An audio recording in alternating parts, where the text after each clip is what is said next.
Inside Story Uganda. Real source of political updates. Kumbula ko dakika 18 zokka zibule ku essaawa 12 ezakawungeezi k'olunaku olwaleero.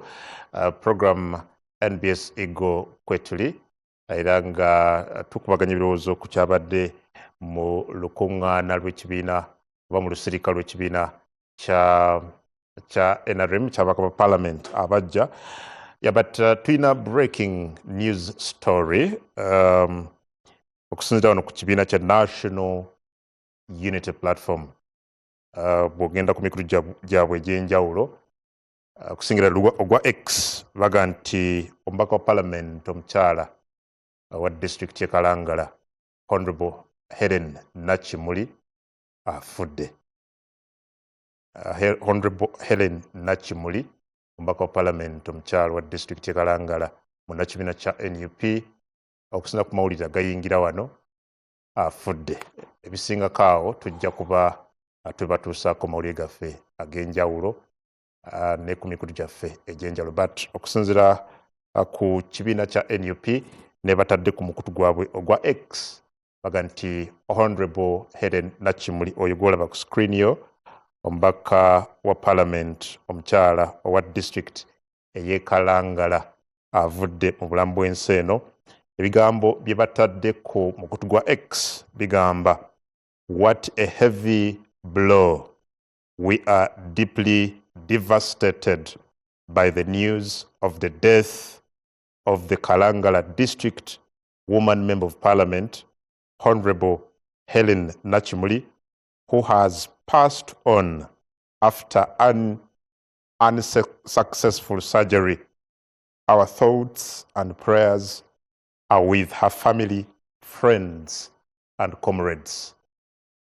Ebyo ekibiina kya NUP ekitadde ku mikutu gyabwe egy'enjawulo nga babika oba nga bategeeza eggwanga okufa kw'omubaka wa Parliament omukyala owa district ey'e Kalangala oyo gw'olaba ku screen yo Honorable Helen Nakimuli.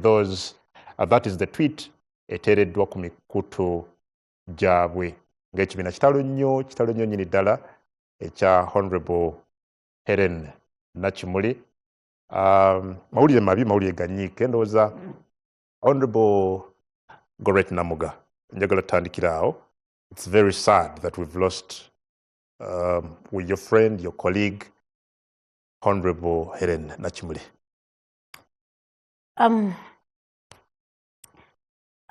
As a mother, as a friend, as a leader, ng'omukulembeze okuva Mawogula, Honorable Nakimuli abadde mukwano gwange ng'omuntu.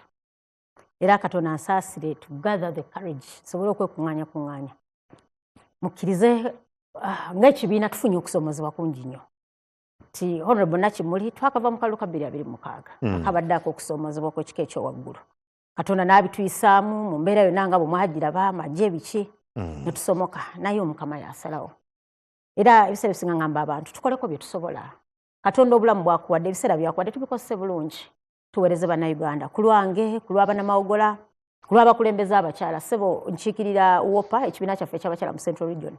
Tutuuse okusaasira kwaffe eri ekibiina kyaffe ekya National Unity Platform abakulembeze baffe. Naye mu ngeri enjawulo bannakalangala okuviibwako omukulembeze gwe baakalonda ate annalayira. Nakimuli has a very young family. Abaana be bakyali bato nnyo. Mwana we muto. Sisobola kwogera bingi kusukako awo naye amawulire gantiisa.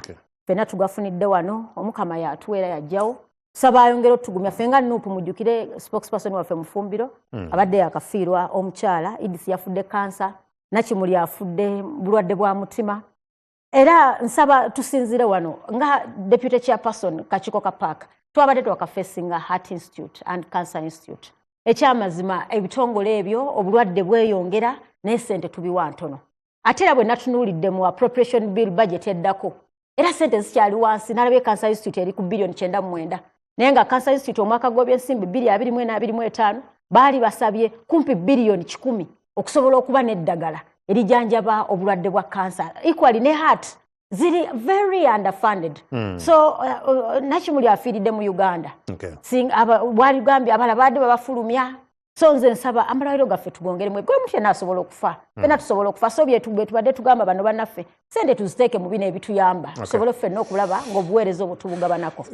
Honorable Nakimuli, ne programu eno abadde omu ku bateesa abadde bajja ne babeerako ne ku mikutu gyaffe egy'enjawulo ku Sanyuka TV ku makya abadde ajja nnyo ku programu yaffe gye tukola ku makya kitalo nnyo nti tumufiiridde. Honorable Kakoza.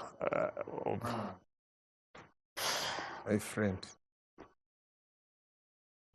manye ekyekango tekimanya muzira. Embwa bagikuba omukalo nedduka. It's a shock to me. Nakimuli has been a friend. To know that she has been a friend, nagenda ekalanga lukunoonya abakadde. Akalulu kano kempiseemu yansindikira abakadde ne bankubira akalulu. Oh. I swear. Yabapakira ne bajja, they came kuba Tonya. That's I can show you. 2. Nakimuli mbadde mwewuunyaako kimu. Abadde alina character a cutting across. Bubeera ne idea yo naye ng'alina idea ye. She doesn't mind. Ye bw'oba tokkiriziganyiza naye. But the worst is kitalo nnyo Nakimuli abadde ne family ento. Really, she needs kuga family yeetaaga prayers. Ng'omuntu abeera mu family n'avaamu nga baliraayinga ku ye ne munaye kwegamba it's really very very very sad. Amawulire si malungi. Okay, mawulire si malungi nnyo kitalo nnyo nyirira. Mwami Mulindo badde tugamba wano nti you interacted n'omubaka ku mukutu gwa radio gumu ennaku nga 2-3 emabega. Kitalo naye egamba omanyi Honorable Nakimuli ndowooza abadde omubaka wa parliament ku ludda opposition, a little bit of a moderate person. Character ye nga yanjawulo. Twagenda okuziika maama wa Honorable Moses Magogo. Naye nebbanga ndowooza tetunaweza weeks 2. Naye y'omu ku babaka ba parliament abaaliyo ennyo n'olwali lwe egamba nga mukubi wa lwali nnyo naye nabaddeko ne ku radio eremu naye nga simanyi nti mulwadde oba oliawo kibi naye nga bannabyamizannyo naffe twagala okusaasira kubanga abadde muntu wa kubaka muntu wa oba adde azanya ne volleyball ba basketball mu ttiimu ya parliament. Yes, so abadde ffe tewali mupiira gwa Uganda Cranes. Nkakasa nti bwe twakyaza CHAN yadde Honorable Kyagulanyi yali mu ggwanga teyalinnyayo. Naye tewali mupiira Uganda ng'esamba lw'essaalaba mukyala Nakimuli oyo ng'ajja mu mipiira ennamboole. N'olwekyo nga bannabyamizannyo tubasaasidde nnyo naye ne ku lw'ekibiina ky'NRM. She has been a friend to everybody. Era mbadde mukuba olwali ebintu by'obufuzi awo naye nga bwayagala okuggusa ensonga ye nga muli mu show nawe wabadde ajja ng'omulaba agiggusa naye nga bwe muba mwogera abantu bamutwogera nabo nolaba oli bwaluma emba bwakola ki. She has been a good leader. I think we have missed a good leader in her. We've lost a good leader. We've lost a good leader in her. I've personally interacted with her program Ezenjawulo Zentrokola, and indeed, like you said, she has been a very, very good leader, moderate, ensonga ng'ajogiranga bw'eri. Honorable Luyimbazi, obadde at least mu parliament akaseera katono ne Honorable Nakimuli oyinza okuba nga obadde okulaganyeeko naye before. Abadde muntu kika ki Honorable Nakimuli? Kusooka nze namufuna nga tetusinaba na kufuuka member wa parliament. Bamemba ba parliament ab'NUP bwe baatuula okwali ne Honorable Namugga oyo baasalawo okubanga bajja beetabe mu kalulu era bonna bajja ensimbi abo ba Honorable Namugga ze baatuwa nga tukampeininga e Kawempe. Abadde yeesigibwa nnyo ekibiina era abadde shadow minister ow'amawulire n'okulwanyisa obulyake obulabbayi n'obukenuzi. Mu nsanja ezo yayogera ebigambo n'atuuka n'okubuulira ku bakama baffe abataffe mu Katonda ng'abagamba mwogere ku bikyamu ebikolebwa mu ggwanga lino. Nafuna omukisa ne ntambulako naye okugenda mu nsi ye Ghana. Abadde ayagala nnyo demokrasiya ng'ate teyeerya ntama bw'aba afunye omukisa okugamba ebigambo. Abadde muntu mulamu nnyo ddala ate nga mukulembeze mulungi. Uganda eno egenda kusaalirwa nnyo olwa Honorable Nakimuli. Abadde muntu mulungi ng'anyuma okuwangaala naye. Anyumya ebyensonga ng'amanya ebyensonga, ng'amanya obukulembeze. Ekibiina kyaffe kifunye eddibu ddene nnyo. Abantu beekalangala. Yazzeemu n'alondebwa. Bambi paalamenti yaffe abadde mulungi ate abadde muteesa. Well, yakatubigattako ku NBS TV, NBS Eagle ekyagenda mu maaso naye nga amawulire kati ge twakafuna galaga nti omubaka wa Parliament omukyala wa district Kalangala Honorable Helen Nakimuli bwembadde mulaba ebiseera ebimu ku programu eno ne programu zaffe eza Next Media endala afudde. Producer njamusaba abaddizeko ekifaananyi mulabe omubaka gwe twogerako abadde memba wa kibiina kya NUP yoyo gwolaba yabadde azzeemu okulondebwa ku kisanja ekirala oba mu kalu ke twakavaamu yazzeemu natokka wangula. Kino ndowooza kibadde kigenda kuba kisanja kyakubiri. Unfortunately okusinziira ku kibiina kya National Unity Platform ekibiina kye she could not make it after an unsuccessful surgery. Kyekyo mu Luganda abadde alongoosebwa